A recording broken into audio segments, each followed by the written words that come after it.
Hech qachon pushaymon bo'lmagin. Ketgan narsani qaytarib olaman deb obro'yini tushirmagin. Ketgan ketadi. Ko'p odam ketgan baxtimni qaytaraman deb obro'sini tushiradi. Bir kasalga uchraydi. Allohga qo'y, sabr qil, Alloh o'zi yana qaytarib beradi. Dedi fir aytib daraxtga qo'ndi.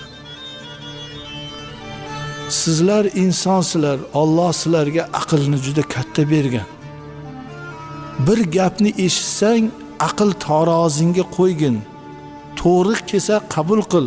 Ho'kiz tug'ibdi desa ishonib ketavermagin. Bir inson to'g'risa bir gap gapirsa ishonib ketavermasdan Xudo bergan aqlga bunday tarozisiga qo'yib, shu gap rostmikin? Shu meni do'stim, meni ketimdan shunday ig'vo qilganmikin, rostmikin yo bu bo'xtonmikin? Bir odamni yomonlasa qo'shilib